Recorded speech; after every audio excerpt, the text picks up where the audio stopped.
matulog. Pinasasamahan daw niya ng loob, pero matulog. Siya naman, hindi makatulog. Sa galit. Sabi niya, nako, Diyos ko, tingnan niyo po, sama ng loob ko. Tapos, yung tao pinasasama ko ng loob, tulog na. Bakit? Masama ang loob ko sa'yo. Ayan. Siyempre, why? This time, God is going to take us more. Hindi tayo eh. Nakakatuwa ang ating share. Itong server. Itinatapi yung bantuan. Ay, napakaganda naman pala. Ang mga bata noon, talaga namin ang kanilang pag-ibig. Yan. Tama lang na sila ay bigyan natin ng something. Kasi, hindi lang tayo, alam ko na lahat tayo ito mga bigay. Pwede tayo magbigay ng pera. Sabi natin, padala mo na, pero magbigay ng pera. Eh kayo, ginagawa niyo pa. May pera na, kayo pa nagpapakain. And all in your own little way. Alam niyo ba, ang pinapanasal ng Lord, maraming klase ng pagbibigay sa Bible, napakadami. Bawat pagbibigay, isinusunod ng Panginoon, binibigay niya, binabalik niya. Isang bang binibigay lang, ang for the very first time, meron lang sa open sa'yo ng napakalaki. At walang ibang makakapagbayad ito, hindi siya lang. Sabi ng Biblia, ang nagbibigay sa mahihirap, ang sabi, pinapautang niya ako. At sa tamang panahon, babayaran ko siya. Aba. Kasi may katuwang kasi na ako, puro mahihirap.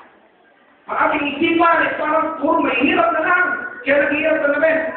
Akala lang nila gano'n kasi wala hindi matagal bumalik eh. Pero may timing ng Diyos. Pagdating doon, hindi ka talaga pag-bigay mo. Nabigay mo ganyan.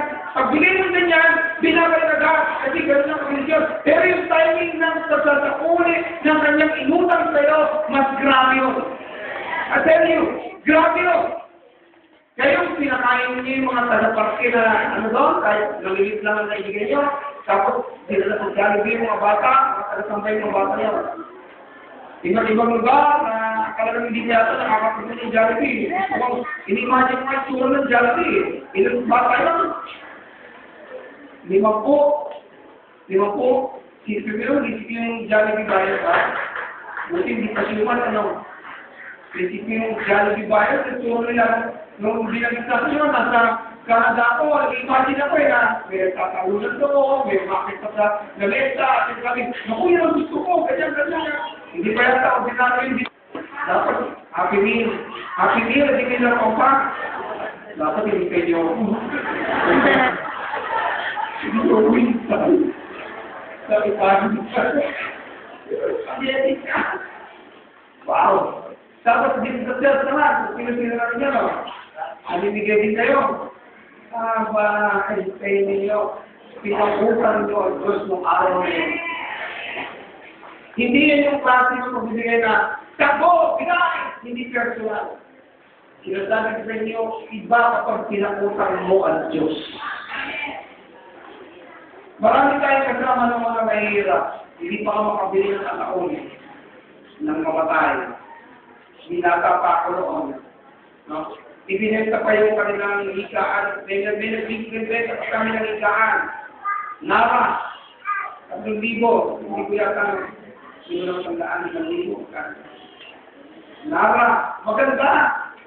Pero dahil sa gitna ng kahirapan, kaya ibinenta sa amin.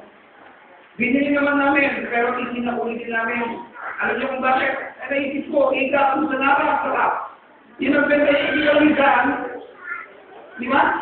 At kaya nila na-investa, yung daw yung manang ang lalay nila. Ginagalaw. Siguro tamo pa ang ginagawa nila. Tapos, wala silang gagamitin daan. Ang bahay nila ay talagang purong-puro lang. Ang nagpakita lang yung nara. Tapos nabigay pa namin. Binayaran namin. Ay hindi pinalitin namin. Sabi namin, bahala na kayo kung siya pwede pero binabalik namin sila na isip namin sa kayo higa. Sabi naman, pwede umiga, kasi kung kami. So, binabalik, kaya ang ganda ng nara. Lumisa naman, may namatay na. So, hindi lumisa ng mga karanon, may namatay. Wala to ataol. sa credit ko noon, eh kung wala ka wala ka, sige, pakilabas na yung pera ko sa bangko. 7,000 niya tayo, pabili niya ng kataon. Alam niyo kung bakit ko naisip gawin niya kasi pagkakataon ako, iba ang balik niya.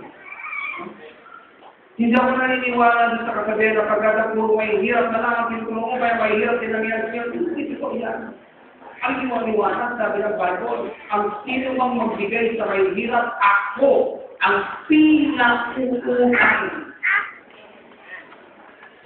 Nasubukan nila ba magpahiram sa isang mayaman? O, ano naman ang nagkautang ba? Ganito, yung inunahan siya, kumain kayo. Ikaw nagbayad sa pagkain. Mayaman ha, inunahan mo. Eh, siya ito, Jeff Lapid, ikaw eh, ganun ko. Ano ka bilis eh? Hindi mo ko. Sabi mo ka na bayad na. Ako, ba't ikaw nagbayad? Kaya bayad. Alam niyo, kaya ako ito ginagawa. Dahil alam ko na hindi ito nagagawa sa mga iba, ginawa ko na. Ako lang, bago kami maghiwalay. Eh, binayaran ko lang may dadalawang libo. At yun na lang ang pera ko. Buti na lang pa ako. Eh, bago kami maghiwalay, binigyan ako lang $100.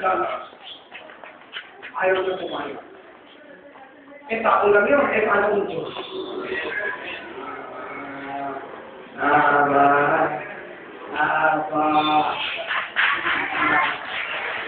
Eh, paano kung Diyos niya? Tuwa ako eh. Hindi mo na dinirinig. Sabi ko lang siya ka lang magbabayad eh. Hindi ka lang bayad. Hindi mo pinabayad. Kasi pinibigyan ka. $2,000. Magkapalit. $200. Hindi mo kaya ang pwede tunahan.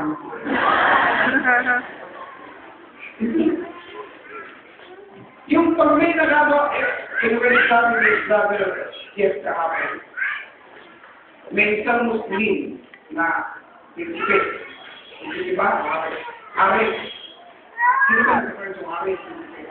Yung asawa ng Aris, na mga Muslim, sabi niya, gusto niya nakita na makuha talaga ang mga permita. Doon lang sa Cisco, yung pinagyan ko sa kabilang, merong hospital, pinipit ko yung request ko yun, inaabangan ko lumabas yung mata, sabi nila, ang may Aris Joe, ang tawag na nila, yung ka ng Joe. Nalinitay ko, may lumabas na mga tao, wala naman lumalabas yun, kasi po, ang napakudyo ito. Gusto ko na pumasok sa loob. Doon yata din ngayon. Pag yun yung sinabi niya, ang hospital ng mga Joe, yun na kayo. Dinala yung Muslim doon, bago pinagala, pinaganda muna yung isang plate, di ba? Para exclusive na. Exclusive para doon sa hari. Pagkatapos, lahat ng mga doktor at nurses ay exclusive din sa kanya. Sa asawa ng hari. At pagkatapos, lahat ng gamit niya exclusive din. Noong dumating yung time na gumaling na siya at uuwi na sa mababayad, ang nagastos ay $2 milyon, $2 million. Ang ginawa ng Israel ng mga Israelita, hindi sila bayad. Dahil ang trato nila sa mga ganun daw, ng mga hari-hari, ay okay na. Walang problema, walang bayad. So, pinala si pera niya naman, pinamigay din sa mga staff. Ang sisip nung umuwi na, umuwi na ngayon sa lugar niya, yung Smith. Pag-uwi niya doon, kinwento sa kanya asawa, dahil sabi na magkano na pagbayaran mo, sabi ko sila, doon ka, yung isang-isahin na, sabi ko, sabi naman, magkano pinabayaran mo? Libre ako eh. Libre ka! Bakit daw? Eh, ganoon daw ang trato ng mga mamahali ng tao. Yung pala, alam na pala ng mga kusunan. Sige, huwag ka mag-alala. Ayaw sa padala ng pera. Magkano sila na?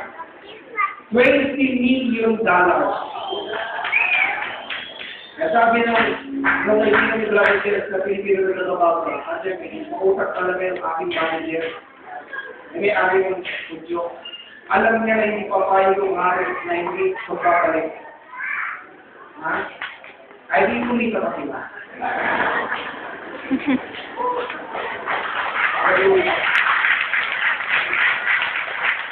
See, sabi ng Bible, you cannot